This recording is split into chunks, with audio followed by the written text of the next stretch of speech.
Lately, there's been a ton of experimental animation done by major studios. They're really pioneering some unique looks in 3D. With Arcane Season 2 just coming out, I feel really inspired to talk to you about this pseudo-painterly style shader that I built procedurally within Blender. We may as well talk about Grease Pencil too. Now, you can't beat the look that comes out of the dedication of hand-painting assets or creating these complex, bespoke shaders. But we can certainly cheat it and create something that at least looks or feels handcrafted. So today, let's take a look at creating a procedural material within Blender that feels painterly, but requires precious little time investment. My name is Elijah Sheffield. I go by Sweet Boy Motion at holiday parties. I create content geared towards folks learning or using Blender to create stylized art. So be sure to like this video and subscribe to my channel so you can listen to me yap. We'll start by going over the necessary ingredients to build this in the shader editor completely procedurally, and then we'll take it a step further to create a grease pencil effect around the edges so it looks even more handcrafted and cartoony. If you don't have a project handy but you still want to practice alongside me, go ahead and download the project files. The link is in the description below. Let's get to it. Now, the first things first, we need to build a shader. The general logic of this shader is super simple. We'll be distorting the normals and then using that distorted version of the normals to drive the color spread so that we can still get interaction with light. So this means it will remain procedural, which in turn means no hand painting. Alrighty, here in our Blender file, if you're following along, you have the AK-47 and the scene objects right here. So with the scene objects selected, we're going to go ahead and hit Shift-A to get our add menu, and I'm just going to add a sunlight, just like that. Now holding down Z, I can go into rendered mode to see what's going on here. And now we can see we get some sunlight in the file here. So now I'm just going to change the light a little bit, change the lighting situation so we can just see a little bit of contrast here. So I'm going to put it at a bit of an angle, and let's just go ahead and crank this to something like 4 for now. Now it looks a little blown out, but remember, we're going to keep this a really stylized, cartoony look. So let's go ahead and just select all of our geometry here, just like this. And I'm just going to hit New. That will add a new shader there. I'll zoom in so you can see it a little better. And I'm just going to rename this Toon Shader 1. And now to apply it to the rest of it, I'm just going to hit Command L and link materials. Now I can go down to material preview just so I can get a better look at what's going on. Now the first thing we need to tackle here is creating a normal map. We essentially want to take the normals and distort them a little bit so that we can drive it back through the principal BSDF and actually use this as more of a color map than an actual light map. So we're going to start by adding a Voronoi texture. We can just go ahead and click that down right there.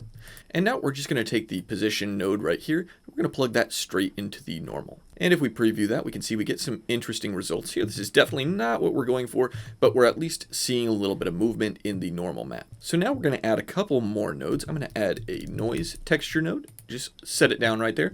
And I will add a geometry node, and I'll set it right above there. Now we need to mix both of these together to go back into the vector of the Voronoi texture. So let's go ahead and grab both of these and pull them back here. I'm just going to add a mix color node, and I'm just going to plop it right down here in between these two. Before I do anything else here with these nodes, I need to map this noise texture. So with the noise texture selected, I'm just going to hit Control T, and I'll get some texture coordinate mapping nodes here, and I'm going to just change this to object. Now obviously we can't really see what's going on here, so if I hit Control and Shift and preview that with Node Wrangler enabled, we can see that it's actually mapped a little bit more correctly than just if it were generated like that. So again, I'll change that from generated to object.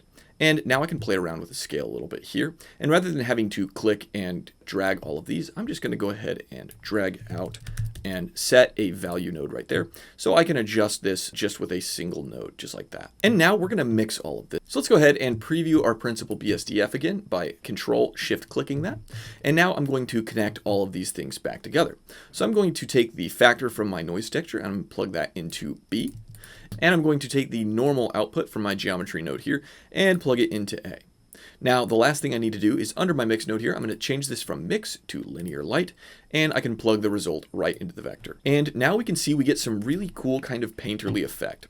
And in fact, if we move all of this and rotate the gun around or rotate the light around, you get kind of a faceted, chipped look on all of the bends and curves. And now we're going to use this light data that we've pulled and that we've set up here, and we're going to set it up to drive into a set of a color ramp. So let's add a new node called Shader to RGB, and that's just converting the light data into color information. And now we're going to connect a color ramp node, and I'll just plug it in between the shader to RGB and the output. Now in the color ramp, I'm going to spend a little bit of time massaging some of these values. I'm going to start with the black value here, and I'm actually going to pull this up a little bit and change it to purpley magenta look, something around there. And now the white, I'm going to keep white. I'm going to pull it down just a little bit like that. And I'm going to start adding a few more values. Now this value right here, this gray, I'm going to change it to almost a pink, something like that. And then right below the white, I'm going to set this to something like an orange, something like that. Now I can just pull these values down, and we can see we're getting some white where the highlights are, and we're getting purple where the shadows are. And so we can just play around with that a little bit. And we can select the light here, and let's go ahead and pin the light. So up here in the light properties panel, there's a little pin icon, so we can just click that. That'll pin it to our properties panel here. And now if we click out of it, we still have our light control, so I can have this selected, and I can pin this shader up here so that no matter where we are, we still get everything that we need in the shader editor and in the properties panel. So now I can increase the strength here. I can beef up the angle a little bit, whatever feels about right. I'm going to drop the angle down to 0, and I'm actually going to set the shader to 3.5. Something just like that. And then I'm going to play with the angle of the light a little bit. So as we're taking a look at this, we can see we're getting some weird artifacts here, just some kind of strange, unexpected looks. So we can go back to our mix shader node, and we can just actually drop the factor down until it self-corrects that problem. So that just pulls the threshold down a little bit, and now we get more expected results. And now I'm going to add another mix color node, and I can just plug it in right down here, and I'm going to plug the color into the B, and the A, I can just select a new color, and I'm going to select something that I feel like is going to be a metal shader, something like that, just to get a nice black metal look. And now I can change this from mix to overlay. And now whatever color I set here, whatever I change the color to, I still have those purple undertones in the shadows and kind of those orange undertones in the highlights there. And now we can take this just a little bit further and add an edge highlight, since this is going to become a metal shader. So let's add another color ramp. And we'll just set that down below this color ramp, and we can take that color data from the shader to RGB and plug it back into the color ramp here. And let's just hold Control and Shift and click that to preview what we've got going here. And now let's just take this black value and push it all the way up to something like that, and we can pull the white shader down a little bit as well. And now we have some nice edge highlights here. So now we need to mix all of this back in so that these edge highlights work in tandem with the color setup that we have up here. So before we do that, I'm actually going to change this from white to kind of lime green. And now I can just plug our edge highlight into the B column here, and I'll plug our color value into the A, and I'll change this from mix to overlay.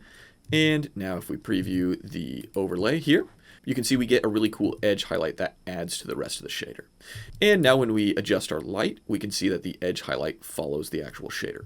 So again, we can change how subtle or how prominent that is. We can even change this from linear to constant so that you get an even harsher edge there. And you can just play around with these values until you get something that looks about right. So I'm going to now take this shader on one of these pieces that's going to be wood. I'm going to unpin it, and I'm just going to duplicate it with this little icon up here.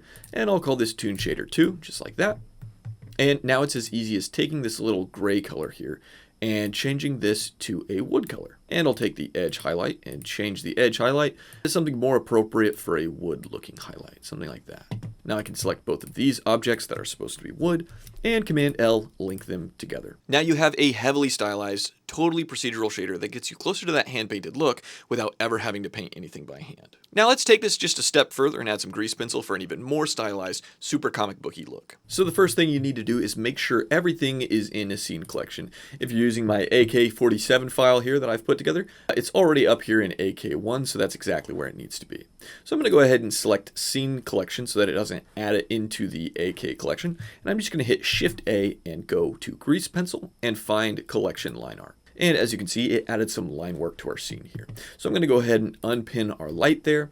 And now I can go to the modifier tab right here with the line art selected, and I can adjust some of these parameters. So you can see the collection is scene collection by default. I'm actually going to change that to AK.001, which is our collection up here. And I'm now just going to drop our line stroke to something like 7.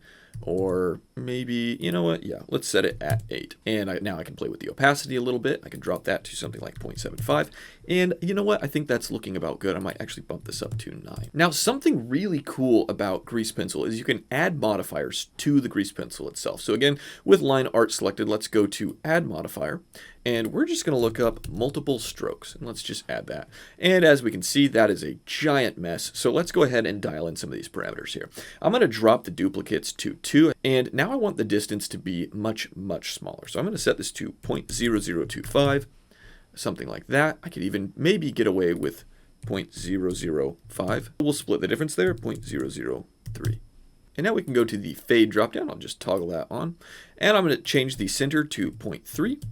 And the thickness I'm going to play around with a little bit until I get something about here. Okay, I'm going to set that to 0.85. And now we get a looser, more cartoony looking stroke than if it was off. We can toggle this on and off to just see what we get. So this is off and this is on. It just distresses that line a little bit more.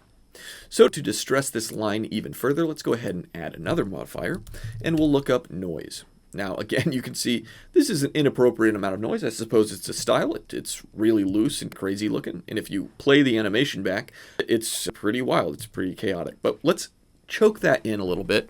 Let's dial in some of the settings here. So with the noise, we want the position to be pretty low. I'm going to set that to 0.1, and the strength also needs to be low, but I like a little bit of strength, so I'm going to set that to 0.1 as well. Now the thickness needs to be higher. I'll set that to 0.9, and as you can see, all that did was just change the thickness of the stroke and how random it is. And finally, we'll just set the scale to 0.01.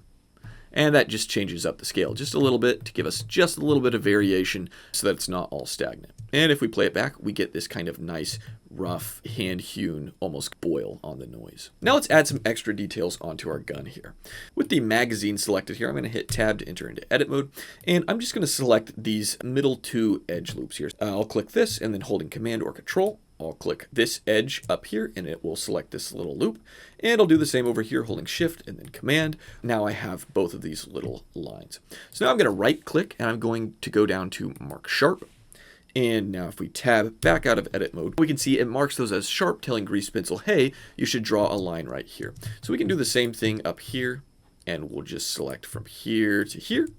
And again, right click and mark sharp, and now it adds a little divot there as well. Now there are times where it starts to slow down on you, especially if you have quite a bit of grease pencil or a lot of objects that have these lines, especially once you start adding noise and multiple strokes and all that. So if it slows down on you, you can solve that really simply by going up to Render, going down to the Simplify tab, and you can toggle that on and off, and that will just simplify the grease pencil so you have a lot less lines there. Now this approach of adding a bunch of grease pencil to a scene can really add to or take away from your look. So I would advise you to be really deliberate with this employment of grease pencil and further refine your tastes when it comes to stylization. Now the work that went into something like Arcane or the Spider-Verse or Puss in Boots is definitely not this cheap. There is a ton of labor that goes into achieving those looks, and there are no cheat codes for obtaining that level of artistry. Regardless, you can still get a really fun look out of this. And you can use some of these principles that we explored to create new and unique approaches to animation and stylization. Now, if you enjoyed this video and found something useful, be sure to like it and comment something. That way YouTube knows I'm getting better at this. Cyberbully me if you need to. It's all for the algorithm. If you've not done so already, subscribe to my channel. I put out Blender content like this pretty often, and you don't want to miss out. Thanks for watching.